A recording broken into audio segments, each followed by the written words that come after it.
Hi, I'm Mark Rhodes. I'm an assistant professor of geography at Michigan Technological University. I am presenting the third section of our edited book with William Price and Amy Walker, Deromanticizing Industrial Heritage, Critical Geography and Memory Work, and I'll focus a little bit specifically more on North Wales slate heritage.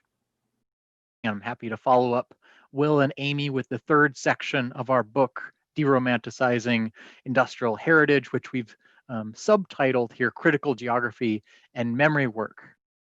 We don't actually use the term memory work explicitly throughout our presentations, or even a whole lot within the book itself, but this idea of memory work, with which many of you may be familiar with, this production and consumption of memory in place and space, is really kind of core to so much of what we do in the book, and connecting back into geography as a field more generally. And then, of course, looking at critical geography and how critical geography might be able to contribute. So thinking about, I think both my colleagues kind of hinted at these ideas of romanticizing industrial heritage, and some of the elements that kind of get written out at times because of that, whether that's environmental or economic or sociocultural. But we really see these kind of romanticized and commodified industrial heritage themes coming out of industrial heritage in general. And we also see critical geography being able to possibly lend itself towards engaging some of those absences, whether that's Marxist geography, political ecology, post-colonial theory. And this is kind of how I'm framing the talk here. And just like Will, these are the 4 chapters that are in this third section here, and I'll incorporate them into the further discussion. I just want to have this up so you can see who and what I'll be referencing here. So like I said, we see these 2 themes, right? Romanticization and commodification in our kind of general lit review of transdisciplinary industrial heritage works in the past decade or so. So not really looking at specific, archaeology or architecture or geography works, but looking at some of those that are trying to be more holistic. And we particularly see this focus on industrial heritage as an asset or as a cultural resource or for consumption and production, right? What Will was talking about with tourism is usually one of the first ideas of industrial heritage. It's either to be exploited or to be preserved, and usually those are merged in some form or another. But there's still this kind of false dichotomy between preservation and exploitation that we really build off of critiques of that false dichotomy within geography. Tim Edensor and Caitlin De Silva being kind of the 2 most prominent industrial heritage geographers that we kind of base our own work on, who both argue against an idea of industrialization, deindustrialization, and post-industrial communities as being teleological or some kind of linear process, but rather being cyclical in its process, and thinking about ways beyond typical conservation methods in which to kind of engage these different spaces. Caitlin De Silva's curated decay being kind of chief among my thoughts when I'm thinking through that, her book, Curated Decay. And the first kind of contribution that we see here is from Marxist geography, which is kind of the original critical geography. If you're thinking about different subfields within the field of geography, which of course comes back to Marx himself commenting upon industrialization, upon the Industrial Revolution, and the ideas of privatization of space, production of nature, primitive accumulation, waste, material relations, all of these core to capitalist production, but also core questions that geographers investigate, whether or not they're Marxist geographers or not. And we see this particularly in the first chapter that I want to highlight here from Jim Tyner and Stian Rice, who are looking at legacies of agrarian industrial heritage in Cambodia. And you can look at other examples of post-colonial or political ecology commentary from both of these individuals if you go into their CVs, but we're very happy to have them in our edited volume directly speaking to industrial heritage, particularly thinking about this dialectical relationship between agriculture and industry, which is often not quite thought through, particularly in something like the communist society of Cambodia, which Khmer Rouge's goal was to quadruple rice production.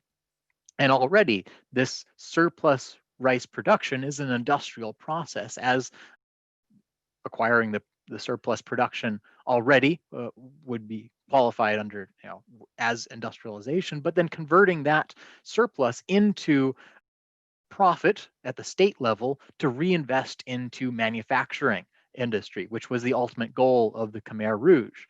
And so the kind of agrarian facade is only that. It's just a facade. And going even deeper into the landscape itself, we see the remnants of this industrial heritage in the massive hydraulic systems, statewide systems of investing into this rice production, which you can see images here, which not only the systems themselves, but the concrete and the concrete factories that were needed to build them, the steel factories, they needed machinery, they needed fertilizer. And for an isolationist country, which had ties with China, but primarily tried to develop as much as it could sustainably on its own, you're looking at a much wider array of industrialization in this kind of, again, agrarian facade that you had. Similarly, but on a little bit different note, is political ecology, which if you're not familiar, the study of human environment interaction, including political, economic, and social factors and how they're related to ecological circumstances. And while Colucci's and Thompson's chapters don't frame their work through political ecology, they nonetheless, you can read political ecology into them, particularly Colucci's work on human nature nexus in capital punishment. Possibly the most innovative and unique of the chapters in our work, thinking about capital punishment as industrial heritage and as part of the industrial process. He traces the height of coal industry and electricity generation to the kind of boom post Green Revolution agro industry, agricultural processes, and then furthermore to the height of kind of the healthcare industry and big pharma and pharmaceutical industry boom. And as we see these industrial processes change and come into effect and see the surplus of these products, we also see at the same time the role of electrocution, followed by the use of gas chamber, followed by the use of lethal injection. So we see intimately tied to these industrial processes, not only are the products, the electricity, the fertilizer, the medicine needed to sustain life, but it's actually, he's arguing that there's also producing dead bodies through capital punishment, through these industrial products. And the reviews that we've had so far on the book already have really applauded this kind of unique contribution and connection to industrial heritage that you really would not think about before, or at least we hadn't as editors. And kind of turning the page a little bit back to what Will was talking about and thinking about the environmental impacts. Thompson, again, and what Baton talked about in his chapter, talking about waste as artifact, waste as heritage, and the connection that these industrial sites, here she's talking about English Station, Connecticut, and the power station there, and the intimate connection between these industrial processes and our current climate crisis, and the absence of those narratives within the general standard narrative of so much industrial heritage, when they're really core processes that impacted, climate, whether that was, coal, electrical generation, or anything else that we're talking about. Many of these different industrial processes that don't often make it into the museum or into the general standard narrative collective memory of industrial heritage.